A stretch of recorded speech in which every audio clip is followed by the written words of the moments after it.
Now let us move into the third part of this chapter, sampling techniques. It's important because the nature of statistics is that we use sample to talk about the population, right? So to give a reliable conclusion for your population, your sampling techniques must be in a reliable way, right? You should have a reliable sampling technique to get a reliable conclusion for the whole population. So the first kind of sampling technique, which is the golden standard, is simple random sampling. So basically, in this case, we need to guarantee that the random choose n subject, each sample has the same chosen chance. So if you're going to plan to survey 100 people in the population, right? You need to make sure, it has to be random. So every 100 people in the population get the same chance of getting chosen. Each group, 100 people get the same chance of chosen. So for example, here we have a group of 5 students, Bob, Francisca, Mike, Jen, and Nina, okay? And now you randomly choose like 2 students from the group. So what are possible samples here obtained from the group? In this case, you can see that you can get either like Bob, Francisca, right? So I just use the first letter, okay, to make it short here. About B, M, right? Like B, J, B, Nina, P, M, P, M, J, right? P, N, and then M, J, M, N, and J, N, okay? So you got like 1, 2, 3, 4, 5, 6, 7, 8, 9, 10. So you can see that it's 2 people, right? It's up 2 people here. Get the same chance of getting chosen by using this strategy, right? Randomly choose here. So this is called simple random sampling. So beside the simple random sampling technique, you also do have other sampling technique. For example, like systematic sampling. So basically, what you do is that you just select some starting point, randomly select some starting point, and then you just select every key element in the population. So in this picture, you see that in the car industry, right? Maybe you want to conduct a survey on choose a sample, some car, right? To do the test before you send them to the market. And maybe you just start randomly at some car and you choose like every third, 6, 9, 12, 15 car, and you conduct your own sample and you perform a test on that sample. Another popular technique is convenience sampling. Sometimes you just want to get the data quick and get some idea about what's going on with the thing you're interested in. So here, like you can see that often you visit your doctor office, right, and they may just ask you quickly about the food insecurity at your house, or maybe your kind of gender, religious, something like that. And then we do have another strategy, sampling technique called stratified sampling. So basically, in this case, you will divide your population into at least 2 groups, okay, 2 subgroups. Maybe it can be 3, 4, 5, but let's talk about. But the simplest way is 2 groups, right? And then you draw a sample from each subgroup, right? So here in this picture, you see that we divide population into men and women, and then we choose some men and some women for the survey. So the chosen people is the people in the circle, right? And then another strategy called cluster sampling, okay? So for cluster sampling, basically what we do is that we divide the population into different sections, okay, a cluster. And then we randomly choose some of those cluster. And after you got your cluster, you will choose all members in each cluster, okay? So that kind of similar, in some sense, it look like similar strategy like stratify, but it different in the sense like, after you segment your population, okay, you will choose some, okay, you choose some. And for each of the segment, you choose all the member, okay. So first, you stratify in different subgroup, just pretty much like what we did in stratified sampling, right? But now you randomly choose some group and you survey all. Okay, so the important thing is the difference here. You do all member in each subgroup you choose. Okay, but for stratify, you just choose some from each subgroup, right? So this is the main difference between the two sampling strategy, stratified sampling and cluster sampling. And in reality, often people they use multi-sampling and multi-stage because in this way they can combine all kind of all techniques. Okay, all techniques. Maybe the first step they do random symbol sampling, and the second step they do cluster sampling, and then stratify. Okay.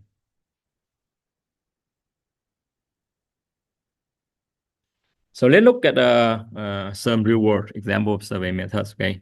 So say if we survey every 4 person in each class, we call this a systematic. So for example, I just randomly choose one student in the class list, right? And I just go with student after that, the 4, the 8, the 12, 16, right? Or say a sample of 50 students from each grade level in a school was selected. So say we have a school from first grade to 12th grade, right? And then each grade we have maybe 200 students.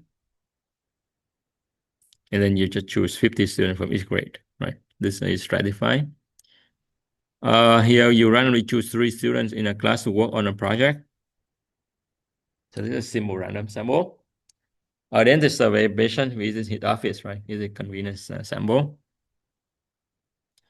To survey voters in a town, a polling company randomly selects 10 city blocks and interview everyone who lives in those blocks. So this is a cluster, right? Because you just do 10 city blocks and you interview everyone, right? Everyone, all member in each block. So this make the cluster sampling. So let's look at the quiz. Identify which type sampling is used. 49, 34, 48 students are selected from the sophomore, junior, and senior classes with 496, 348, and 481 students respectively.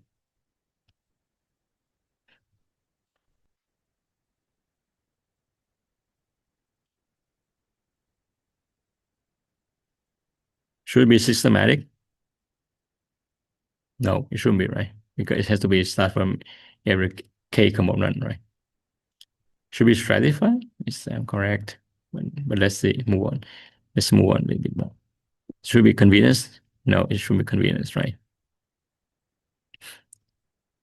Should be cluster? It sound correct, but maybe not because cluster you require all, right? Random? No, because random you just choose randomly as a whole, right? So it will be stratified. Why is stratified? Because here you first segment in different group, right? And then you random choose member from each group, right? So you segment student in sophomore, junior, senior, right? And then you randomly choose from each group, right? Here you don't have freshmen, but you can think like for freshmen here, like you just have a 0, right? You take a 0 from freshman. You don't choose people from the freshman group. So this is stratified sampling.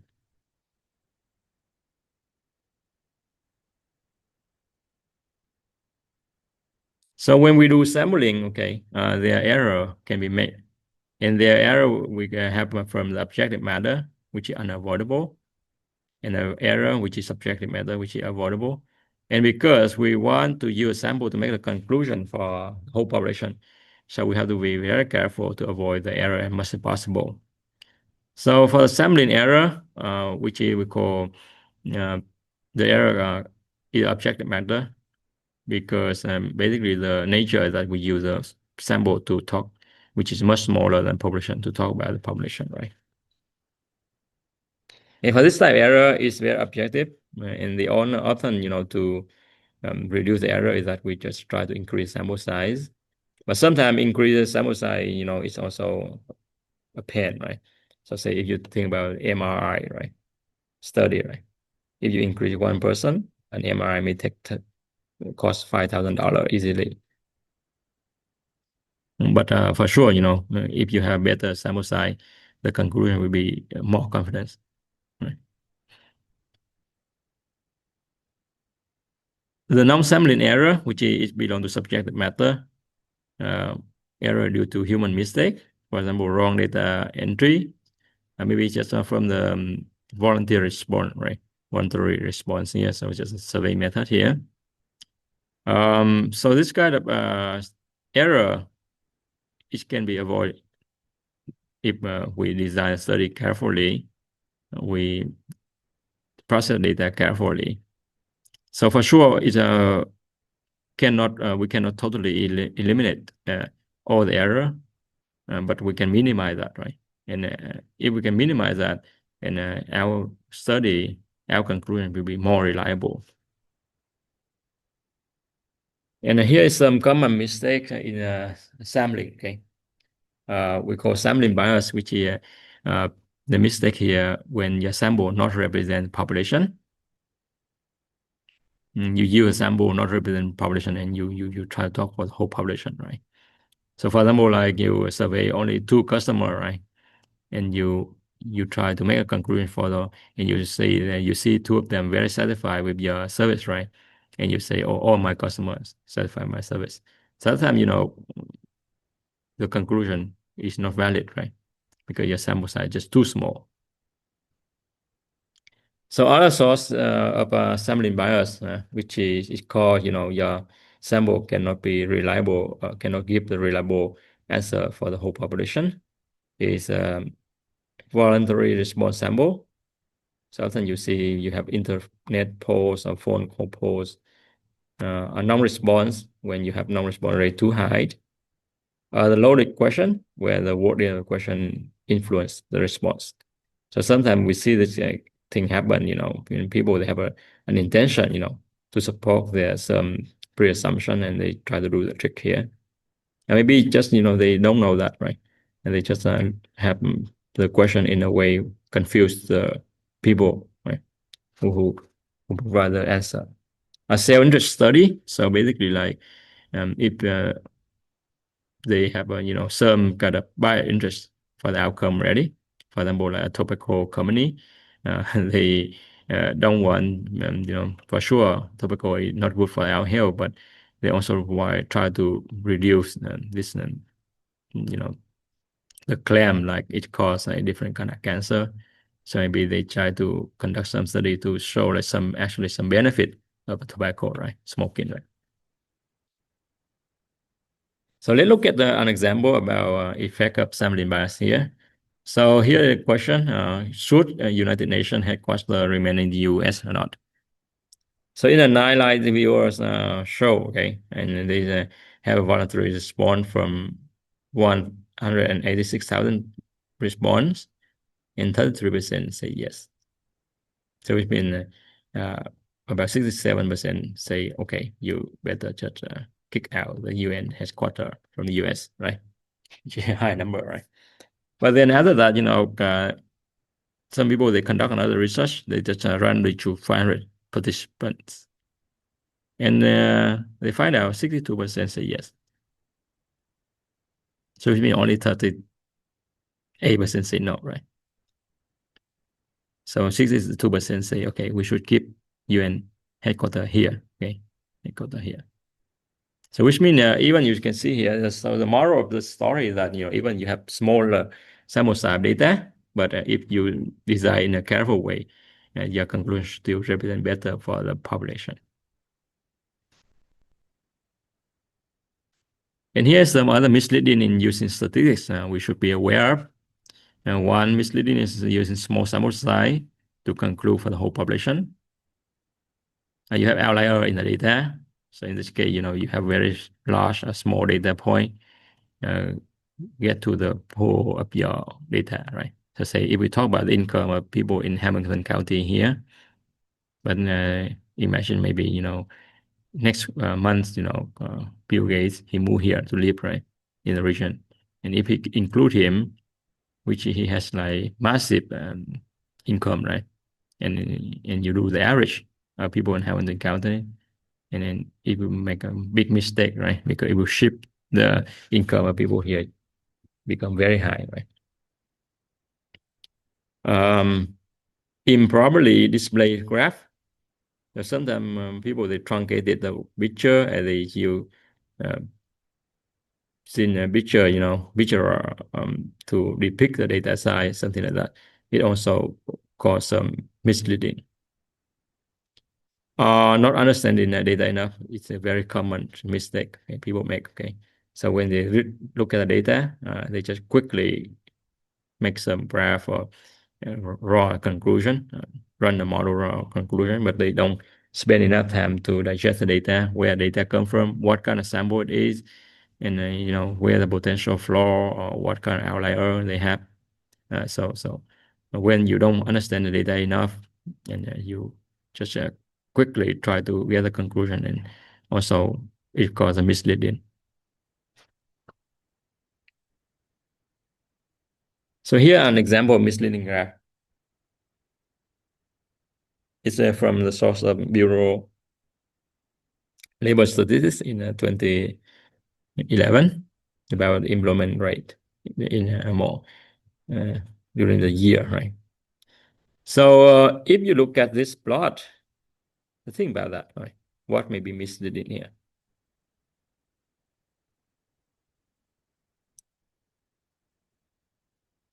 So June and November, June is 92%, November is 8.6%. It does have an impression, right? June is double, that's twice at November, right? But actually it's just 0.6%. So what's the problem here? The problem here is with the truncated issue, right? The truncated issue. It should start from 0. It shouldn't start from 8.3 here. And this is called the misleading, right? So if people who look at the graph, wow, say in June, it's just really worse situation, right? Compared to November. November do much better job. Now let us move on to the last section of this chapter, data collection methods. So there are two main data collection methods. We call observational study and experimental study. So in observational study, basically what we do is that we just observe and measure the specific characteristics. We don't do any intervention here. We just observe it, okay, and measure it. In experimental study, here you apply treatment on observation and observe its effect on individuals. So for example, like in when typically like we in experimental study, you design two groups, right? One group of treatment and one group of placebo, and then you compare result between the two.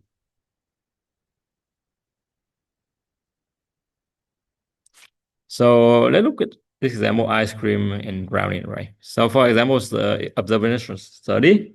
So say, from the past data, you got the ice cream sale data from somewhere, right?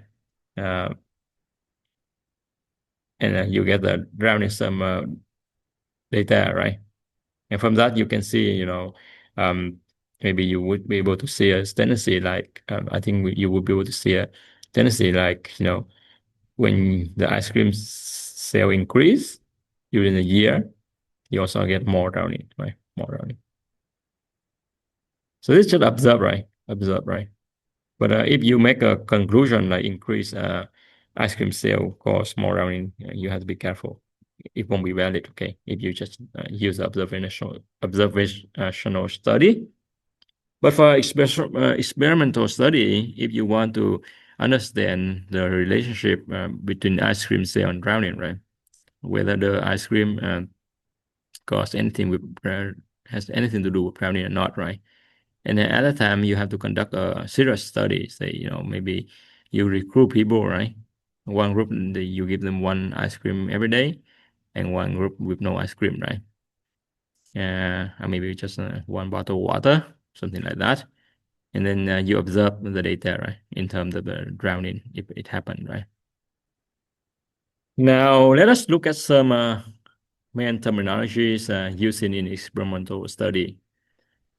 First, we have blinding. Blinding is term used when the subject in the study, they doesn't know whether they get the treatment or placebo. So this help to avoid, the noise in terms of psychology effect in the outcome. Double blinding, which means both subject and experimenter, they were blinded. Okay. So both of them don't know what's going on, who get treatment and who get placebo. Experimental unit, basically here just each participant. Response variable is a variable of interest, right? So for example, if we try to design experiment in terms of ice cream effect the round, right? So response here will be just the number of brownie. Explanatory variable, which is a variable called the change in the response variable. So for example, here, like if in a rounding experiment, right? Explanatory will be the treatment or placebo, whether get ice cream or not get ice cream, right? And the confounding is a very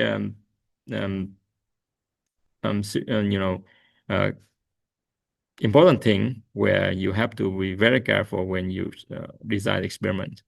And because sometimes if you don't design the experiment careful enough, you get trouble with confounding, and the confounding it will distort the conclusion. So this happens when another factor, right, get mixed up with your main variable, and it's not separable. So it makes it hard to know what really caused the result. So for example, like if we look at the medicine, right, in terms of reduce blood pressure, and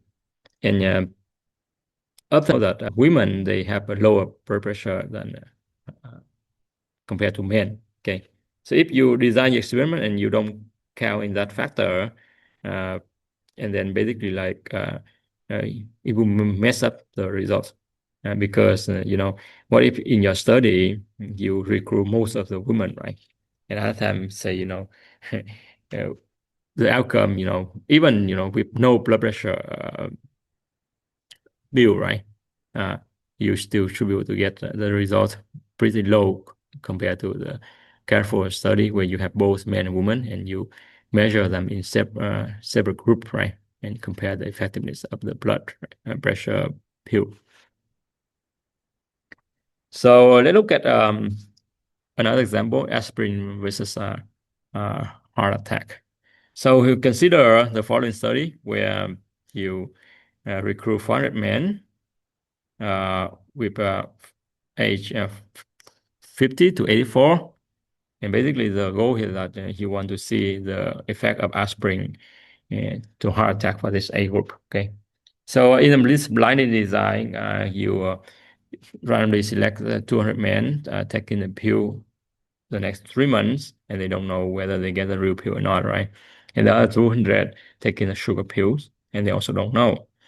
And at the end of the study, we count the number of men in each group who got heart attack. Okay. So for this study, you can see that the population you care about is the men age 50 to 84. And the sample chosen is 400 men. The experimental unit, each man is study. The treatment will be aspirin pill. Placebo is a sugar pill, right? Which is no treatment. The explanatory variable will be the type of pill taken, and the response will be number of men got heart attack. So from here, from now on, you start to get a better picture about what's going on in a statistical study, right? So here, let's look at the quiz. Google, they conducted a poll in which they randomly asked 1,000 users about their degree of satisfaction in the Google Maps app, right? It is a study, an experimental study. And in the study, what is population sample, experimental unit, treatment, placebo, explanatory variable, and response variable. So think about that a little bit. So is this an experimental study or not? Do we have a two group, placebo and non-placebo, a treatment and placebo? No, right? So this is not an experimental study. It's just observational study, because we don't do any intervention here, right? So no, right? So the population here will be all Google Map users. We talk about Google Map users. So population will be all Google Map user, right? Google Map GM, I call GM user. The sample will be 1,000 user, right? The sample chosen, right?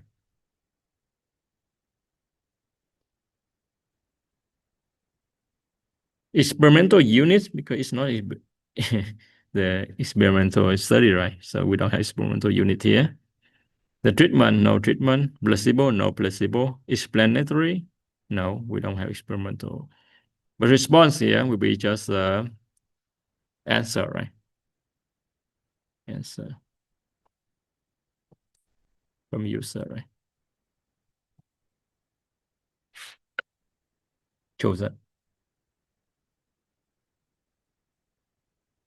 How about this?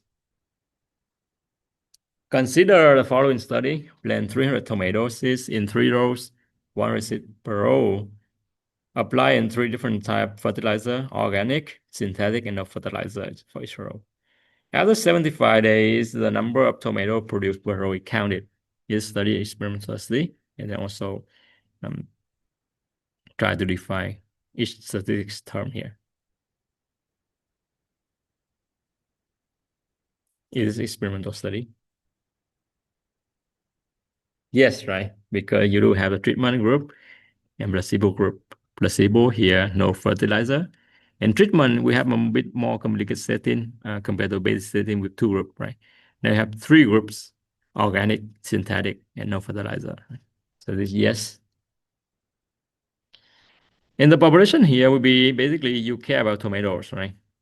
Tomato seeds, tomatoes, pretty much the same, right? Tomato, which is all tomato, right? The sample here will be, there are 300 tomato seeds, right?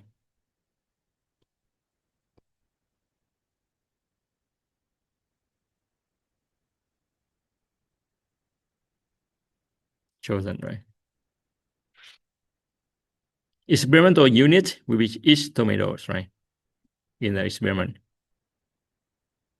Each tomato. Tomato seed, okay. Tomato in the experiment, right? Treatment here, we have 2 treatment, right? Organic or synthetic. Synthetic. And placebo will be no fertilizer.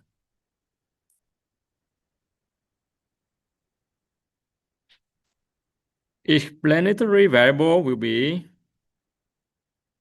just the kind of treatment, right? Treatment type. And response will be just here you count, right? Number of tomatoes.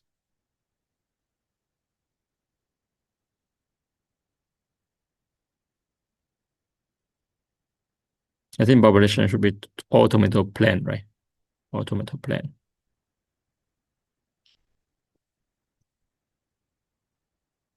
All tomato seed, right? Seed a plant, same, right? So here, this example, it gives us a very clear picture about how different term in the experimental study is used. And this is the experimental design in agriculture, right? So this also conclude the chapter 1, okay? So thank you so much for your attention. So I'll see you in chapter 2, descriptive statistics.